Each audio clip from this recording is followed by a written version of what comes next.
Hello, everyone, and welcome back to MS Dina English. I'm Dina, and I'm really happy you're here with us today. And I'm Tom. It's great to have you with us again. Wherever you are right now, take a breath, relax, and just enjoy listening to English. Yes, maybe you're at home, walking outside, sitting on a bus, or taking a break from work. Wherever you are, we hope this conversation feels comfortable and useful. Today, we're going to talk about something that many English learners experience, but not everyone talks about openly. We're talking about being afraid to speak English. Maybe you understand English quite well when you listen, but when someone asks you a question, your mind suddenly becomes empty. You know the words, but you cannot find them quickly. You know the grammar, but you suddenly forget everything. And sometimes you think, what if I make a mistake? What if they laugh? What if they think my English is terrible? If you have ever had these thoughts, you are definitely not alone. In fact, feeling nervous when speaking another language is extremely common. It does not mean you are bad at English. It often means that you care about doing well. Exactly. And today, we want to talk about 7 simple ways to become more confident when speaking English.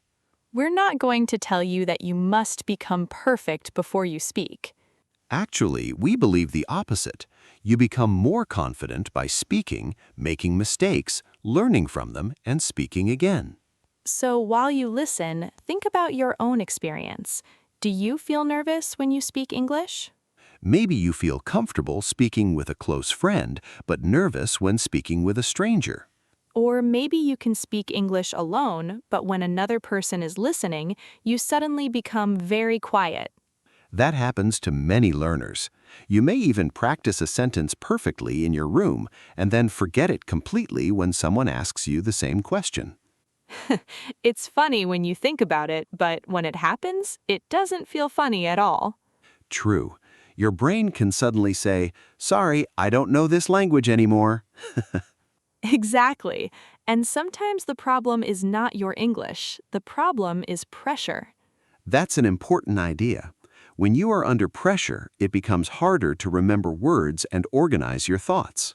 So, the first simple way to build confidence is to stop expecting yourself to speak perfectly. This sounds simple, but it can make a huge difference. Many learners think every sentence must be grammatically perfect before they say it.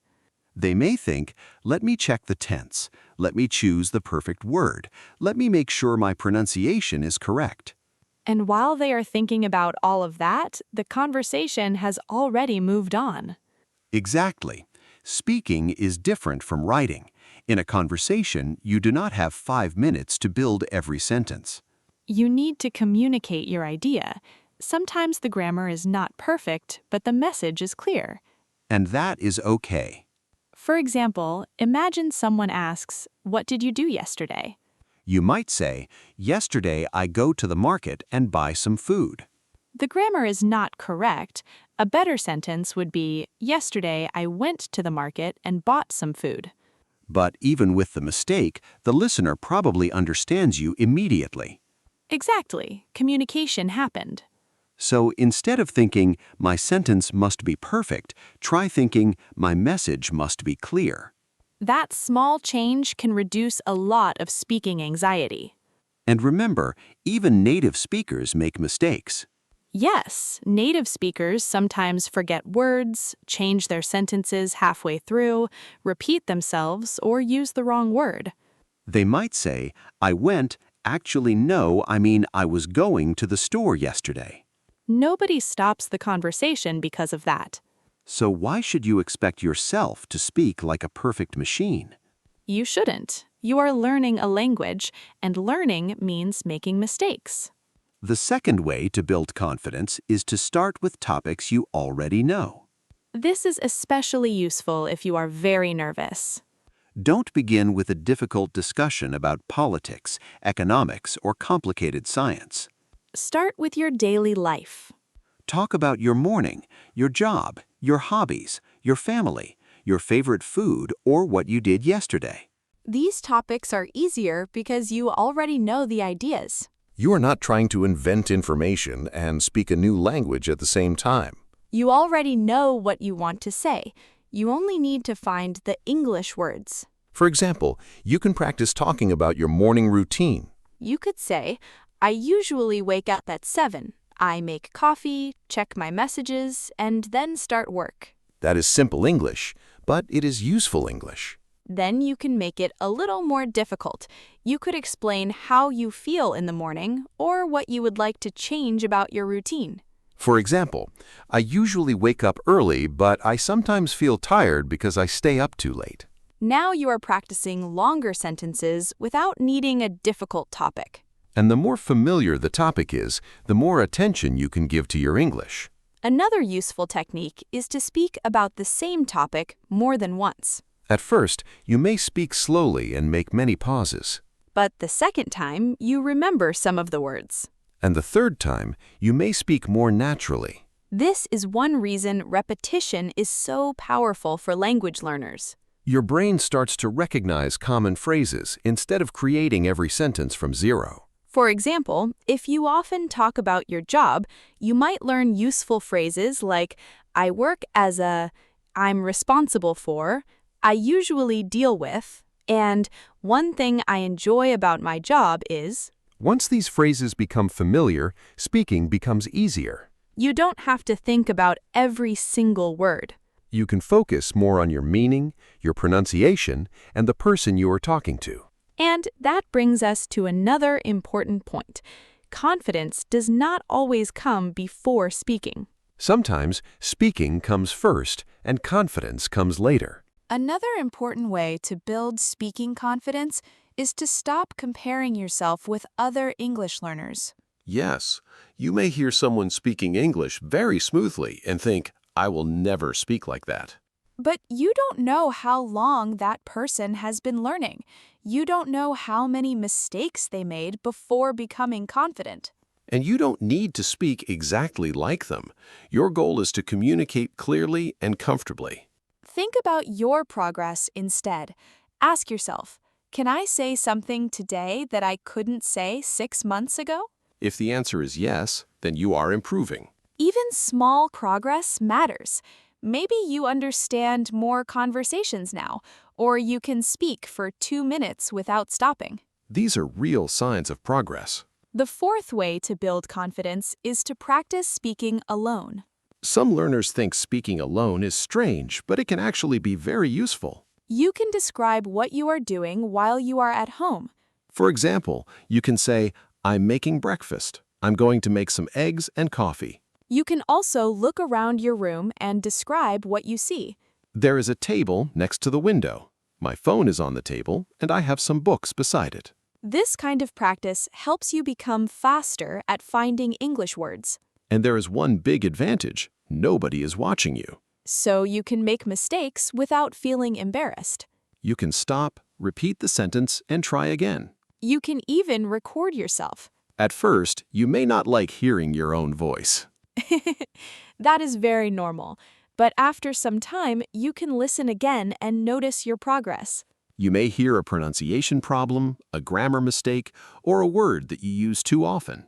Then you can improve it. The fifth way is to learn useful phrases instead of only individual words. This can make speaking much easier because real conversations are full of common expressions. For example, instead of learning only the word agree, learn the phrase, I completely agree with you. Instead of only learning opinion, learn in my opinion. And instead of thinking about how to start every conversation, learn phrases like, that's interesting, really, tell me more, or what do you think? These phrases give you time and help the conversation continue. They also make your English sound more natural. Another useful phrase is, let me think for a moment. That phrase is especially helpful when someone asks you a difficult question. You don't need to answer immediately.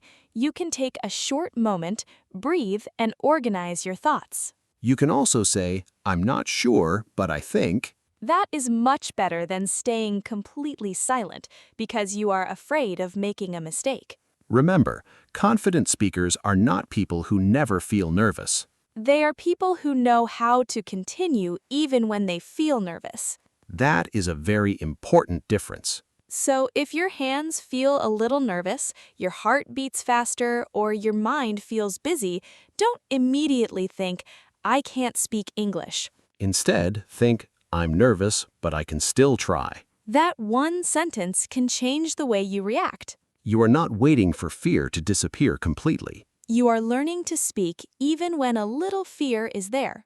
The sixth way to build confidence is to practice with real people, but start small. You don't need to join a big group or give a long presentation. You can start with one friend, one classmate, or one English partner. Choose someone who understands that you are learning. At first, you can have a 5-minute conversation. Talk about your day, your weekend, your plans, or something you enjoy. The goal is not to impress the other person. The goal is simply to communicate. If you forget a word, explain it another way. For example, if you forget the word umbrella, you can say, the thing I use when it rains. The other person may understand you immediately. And that is an important speaking skill, explaining when you don't know the exact word. You don't need to stop the conversation every time you forget something. Keep going. Use simpler words and continue expressing your idea. The seventh way is to notice your small wins. This is something many learners forget to do. We often remember our mistakes, but we forget the things we did well. Maybe yesterday you spoke English for 5 minutes without switching to your first language. Maybe you understood a joke in English. Maybe you answered a question without preparing your answer first. These moments are small, but they show progress. Write them down if you want. You could keep a simple English progress note on your phone. Every time something improves, add one sentence. After a few weeks, you can look back and see how far you have come. That can give you motivation when you have a difficult day. And remember our main message today. You do not need to wait until you feel confident. Confidence grows through action. Speak before you feel ready. Make mistakes, learn from them, and speak again. Don't compare your beginning with someone else's middle. Focus on your own progress. And when fear appears, don't treat it like a wall. Think of it as a small sign that you are doing something challenging. You can breathe, slow down, and continue. Your English does not have to be perfect to be useful. Your accent does not have to disappear. Your grammar does not have to be perfect in every sentence. What matters is that you communicate, connect with people, and keep improving. Before we finish, let's quickly remember the 7 ideas from today. First, stop expecting perfection. Second, start with familiar topics. Third, stop comparing yourself with other learners. Fourth, practice speaking alone. Fifth, learn useful phrases instead of only individual words. Sixth, practice with real people and start small. And seventh, notice and celebrate your small wins. You can choose just one of these ideas and practice it today. You don't need to change everything at once. Even 5 minutes of speaking can be a good beginning. So, if you are afraid to speak English, remember this. Fear does not mean you cannot do it. It simply means you're stepping outside your comfort zone. Keep speaking. Keep listening. Keep learning. And most importantly, give yourself permission to make mistakes. Because every mistake can teach you something. And every conversation can make the next conversation a little easier. Thank you for spending this time with us on Miss Dina English. We hope this conversation helps you speak with a little more confidence and a little less fear. Keep practicing, keep believing in yourself, and remember that your English journey belongs to you. You don't have to be perfect. You just have to keep speaking. See you in the next episode.